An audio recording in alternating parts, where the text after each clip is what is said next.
नतीजे नहीं आए हैं, एग्जिट पोल्स आपको सीटें भी नहीं दे रहे हैं, लेकिन कांग्रेस पार्टी में नेता एक दूसरे के सामने खड़े हो गए।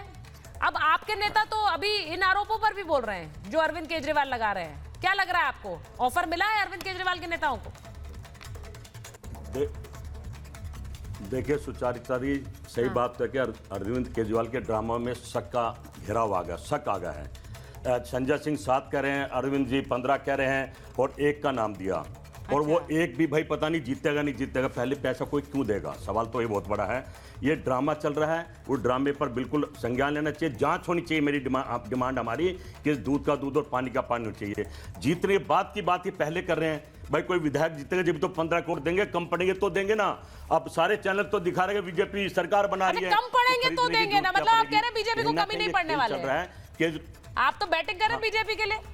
हाँ, मैं कह रहा हूँ जो आपके आंकड़े जो ये जो 8 वो दिखा रहे हैं, प्रायोजित कार्यक्रम जो दिखा रहे हैं, ये आंकड़े दिखा रहे हैं, जो बता रहे हैं चाणक्य जैसे लोग बता रहे हैं, तो मैं समझता हूँ कि हम इंतजार करना चाहिए। आपको क्या लग रहा है, आपका क्या आकलन है, आप भी बता दीजिए। और वो हार गया तो क्यों खरीदेंगे उसको? आप भी आकलन कर रहे हैं, आपने भी कुछ किया होगा सर्वे। मुझे तो लगता है कि कांग्रेस पार्टी मुझे तो लगता है कि कांग्रेस पार्टी के जितने भी रूट के कार्यकर्ता थे, जो जनता थी, वो वापस कांग्रेस में आ गई है। और हम आपका हारने का कारण, जो आप हारेगी तो हमारी वजह से, मतलब आपने भी एक तरह से एग्जिट पोल्स को मान लिया है जगदीश जी। आपकी बातों से मुझे लग रहा है आपने मान लिया है कि आप हार रही है, क्योंकि आपकी वजह से, कांग्रेस की वजह से आप हार रही है। बीजेपी के पास उतनी सीटें आ रही कि उन्हें ऑफर देने की जरूरत नहीं है। मैं जो बता रहा हूँ, हाँ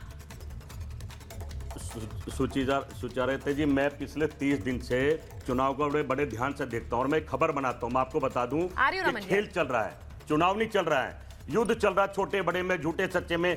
भाई लोकतंत्र कहाँ रहेगा, संविधान कहाँ रहेगा? सब संस्थाओं पर तो आवाज उठ रही है। 14 साल में ये क्या करा केजरीवाल ने और क्या करा बीजेपी ने? एक के घेरे में आगे सीबीआई हो, ईडी हो, चुनाव आयुक्त हो, प्रधानमंत्री हो, गृह मंत्रालय हो, केजरीवाल हो या उनके मंत्री हो, सभी तो घेरे में है, सभी पे जांच चला दी है। कम से कम जनता की बात करने सभी भूल गए हैं। जिस वादे साथ चाहे बीजेपी आती है चाहे आप वाले आते हैं, जनता की कौन बात कर आज के टाइम में? कोई नहीं कर रहा है। बस कुर्सी और इस पे लड़ाई चल रही है और खेल दुनिया देख रही है, दिल्ली वाले देख रहे हैं। कहीं ना कहीं इन्होंने काम किए होते, किसी ने भी, छोटे ने या बड़े ने, तो डिमांड करते हैं, तो लड़ रहे हैं। आपके लिए अच्छा है जगदीश, कैसे बेचा जाए। जगदीश जी आपके लिए अच्छा है, आप ये बता रहे हैं दोनों में से किसी ने काम नहीं किया, इनकी सरकार नहीं आ रही। अपने बारे में चुप, अपने बारे में बोलने की जरूरत नहीं, हमारा तो काम कोई पूछ ही नहीं रहा है। मेरा नेता राहुल गांधी जी, हाँ। मेरा नेता राहुल गांधी जी जनता के बीच में जनता की बात कर रहा है। अच्छा, रमन जी के पास जाओ। फर्क नहीं पड़ता।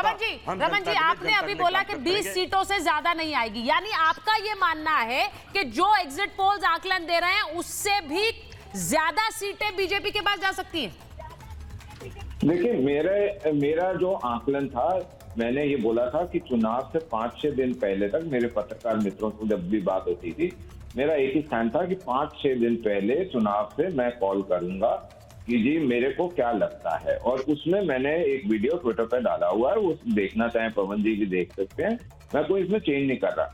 मेरा आकलन ये है कि इनकी नाकामी के साथ आप जो आपदा की नाकामी है, उसकी वजह से जो लोग भाजपा से हेट करते हैं वो कांग्रेस के पास वापस वोट कर रहे हैं, वो इनके वोट कट के कांग्रेस को जा रहे हैं, नंबर 1।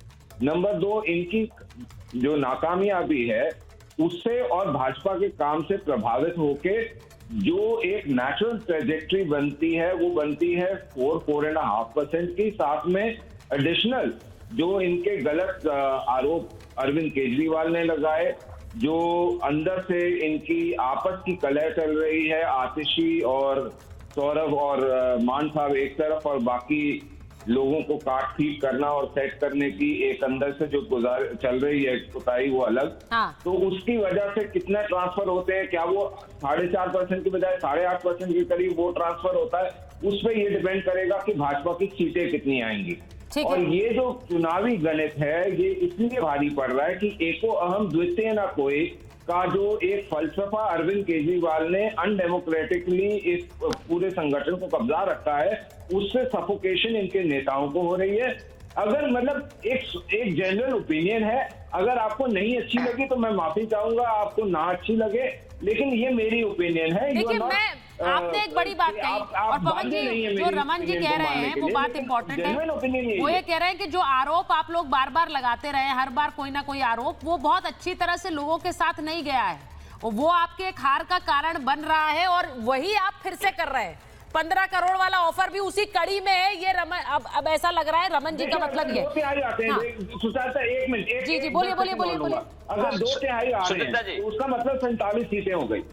जैसे संजय सिंह ने कहा 2 तिहाई आ रहे हैं तो 47 सीटें हो गई। 47 में से अगर 7 ले भी जाते हैं तो भी आपके पास 40 है। सरकार तो आप बना रहे थे, अब आपने उसको फिगर को 16 कर दिया। अब वो जो 16 का फिगर है तो कम से कम मेरे ख्याल से औपचारिकता में और एक प्रैक्टिकलिटी ये कहती थी कि अरविंद केजरीवाल जो कि यूट्यूब पे पिक्चर को फ्री करवा के अपलोड कराना चाहते हैं, अरविंद केजरीवाल को स्क्रीनशॉट उन 16 के 16 टेलीफोन। ठीक है, मैं एक बार मैं जरा बड़ी खबर बता देती हूँ। कौन से नंबर है ये? 16 आम आदमी पार्टी के जो विधायक मुकेश अहलावत है उनको भी एसीबी ने नोटिस दिया है, यानी एंटी करप्शन ब्यूरो ने उन्हें भी नोटिस दिया है। ना सिर्फ अरविंद केजरीवाल के घर गए थे बल्कि मुकेश अहलावत को भी नोटिस दिया, उनके घर भी गई एसीबी की टीम। और आम आदमी पार्टी नेता मुकेश अहलावत सामने नहीं आए। अब ये देखिए, ये मीडिया से बात कर रहे हैं, लेकिन जब एसीबी की टीम पहुंची तो उनके सामने नहीं आए। अब उनसे सवाल पूछना था कि भाई दिखाइए प्रूफ, आप दिखाइए किसने आपको दिया 15 करोड़ का ऑफर, कौन सा फोन आया, जरा उस जांच के लिए एसीबी की टीम पहुंची थी, लेकिन उनके सामने ये आए नहीं। अब सवाल ये उठ रहा है कि अगर ये वाकई ये इस तरह का ऑफर मिला है तो उस ऑफर पर ये चुप्पी क्यों है? एसीबी के अधिकारियों के सामने इसकी जानकारी क्यों नहीं दी जा रही है? ये तस्वीर मैं आपको दिखा रही हूं एक बार राधिका जी। अब ये जो ऑफर वाली बात आ रही है, कल मुझे लगता है बहुत से जो ऑफर का जो ये सियासी जो हाहाकार मचा है ये भी ठंडा हो जाएगा कल जब नतीजे आएंगे। नतीजों के बाद पता चलेगा कौन हंगामा कर रहा है, कौन आरोप लगा रहा है। नतीजों के बाद अरविंद केजरीवाल कहीं चेहरा दिखाने लायक नहीं बचेंगे। अब वो ड्रामा करेंगे। ईवीएम आप देखिएगा सुबह 8 बजे 8:30 बजे के बाद आप ही के चैनल पे ये लोग नया ड्रामा ईवीएम कर रहे हैं। और अभी तो रात बाकी है, बहुत कुछ होगा। लेकिन यहाँ पे आपने जैसा बताया कि जब एसीबी जाती है सामने, ये सामने नहीं आ रहे, तो इसको देख के एक कहावत याद आ रही है, चोर की दाढ़ी में तिनका।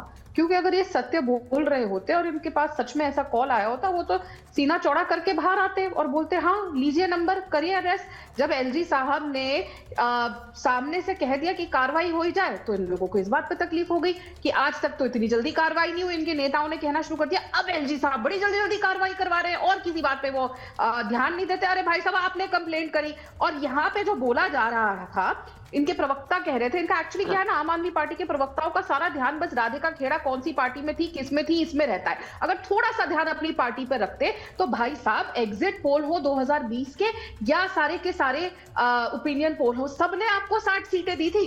सारे एग्जिट पोल, एक एग्जिट पोल नहीं था जिसने आपको 60 सीटें नहीं दी थी। मेरे पास सारी के सारे यहाँ पे है, चाहे जन की बात, एक्सिस माई India, patriotic voter, news x, India news, चाहे कोई भी चैनल का हो, सबने आपको 60 सीटें दी थी। और आप बोल रहे हैं कि हमारे को कभी भी एग्जिट पोल नहीं जिताते। तो ध्यान दीजिए, तो सारे नेता कहते हैं कि एग्जिट पोल में कुछ भी बोल के निकल जाएंगे। ये राधिका जी कौन सा गणित निकाल कर लाई हैं? वो कह रही हैं कि दी थी आपको 60 सीटें। ये आप लोगों ने मनगढ़ंत कहानी बना दी सारी है। देखिए पहली बात, दो चीज अलग अलग है। पहली बात तो ये है कि राधिका जी को नहीं पता कि एग्जिट पोल कब हुए थे, दूसरी पार्टी में थी।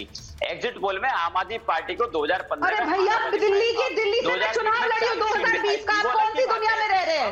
मैं दिल्ली के जलकपुरी से विधायक का चुनाव लड़ी हूँ, मुझे सब पता है 2020 में क्या हो रहा था। राधिका जी आप हर चीज को बेवकूफ क्यों समझते हैं दिल्ली की जनता को? राधिका को ये नहीं पता, राधिका को वो नहीं पता। पहली बात देखिए, आम आदमी पार्टी दिल्ली में सरकार बना रही है, अलग की बात है। आम आदमी पार्टी को दिल्ली के लोगों ने भरोसा दिया है, वो एक बात है। दूसरा, आम आदमी पार्टी के आने वाले विधायकों को, मौजूदा प्रत्याशियों को भारतीय जनता पार्टी 15-15 करोड़ रुपए के ऑफर इसलिए दे रही है कि भाजपा को पता है कि दिल्ली में लोग चुनाव हार रहे हैं। और इनका इतिहास है भाई, 2013 के अंदर शेर सिंह डागर का तो हमने स्टिंग जारी किया था, जो कि आम आदमी पार्टी के विधायकों को खरीदने की कोशिश कर रहा था। भाई आम आदमी बीजेपी का राष्ट्रीय दिल्ली का उपाध्यक्ष थे वो, तो क्या कार्रवाई हुई? महाराष्ट्र के अंदर भाजपा ने सरकार गिरा के अपनी सरकार बनाई, एमएलए खरीदे, क्या कार्रवाई हुई? गोवा के अंदर, उत्तराखंड के अंदर, एक तरह से तो देखिए पवन जी, आज राहुल गांधी आप ही के लिए बैटिंग कर रहे थे। आज राहुल गांधी आप ही के लिए बैटिंग कर रहे थे जब वो ये कह रहे थे कि देखिए ये इस तरह से जो गणित है उसको सामने लाना चाहिए, वोटर्स को लेकर फर्जी आंकड़े हैं, वही वाले आरोप आज आपने भी लगाए। तो एक तरह से वो जो पैचअप वाली स्थिति है वो वापस दिख रही है, आने वाली है, ये भी दिख रहा है। लेकिन मुझे जरा जगदीश जी जरा जल्दी से बताइए, जो बहुत से लोग कह रहे हैं, अब मैं आज खुलकर ये पूछ रही हूं, क्या दिल्ली चुनाव में कल अरविंद केजरीवाल के लिए क्या सबसे बड़ी हार भी हो सकती है अभी तक की, क्योंकि उन्होंने दिल्ली में सिर्फ जीत देखी है जब से उन्होंने अपना राजनीति की शुरुआत की है। देखिए मैडम, मेरे दिमाग में एक सवाल चल रहा है आपके चैनल पे, क्या सभी चैनल पे कुछ वकील चिल्ला रहे हैं केजरीवाल के घर के बाहर, कह रहे हैं हम ऊपर जाएंगे या तो भी वापस जाएं। भाई ऊपर मोदी जी बैठे हैं, वो उनकी नहीं सुनेंगे, गृह मंत्री बैठे हैं, इनकी नहीं सुनेंगे, चुनाव आयोग बैठे हैं, इनकी नहीं सुनेंगे, और उसके ऊपर जाओगे तो कोर्ट बैठा है, इनकी नहीं सुनेंगे। भगवान बचार में आप तो सुन रहे हैं, कांग्रेस तो सुन रही है, ठग ली है। और कल केजरीवाल जी गिरेंगे।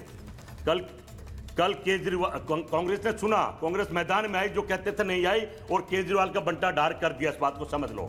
केजरीवाल तो आप इस बात पर खुश हैं कि आपने अरविंद केजरीवाल का गेम खराब कर दिया, या इस बात से दुखी हैं कि बीजेपी फिर से आ रही होगी दिल्ली में? ये मुझे समझ नहीं आ रहा है। आपके लिए ज्यादा बड़ी चीज क्या है, अरविंद केजरीवाल का गेम खराब करना या बीजेपी सत्ता में आ रही है? कांग्रेस को उठाने के लिए संजय सिंह जिम्मेदार है। जब संजय सिंह ने ये बोला था कि हम इंडी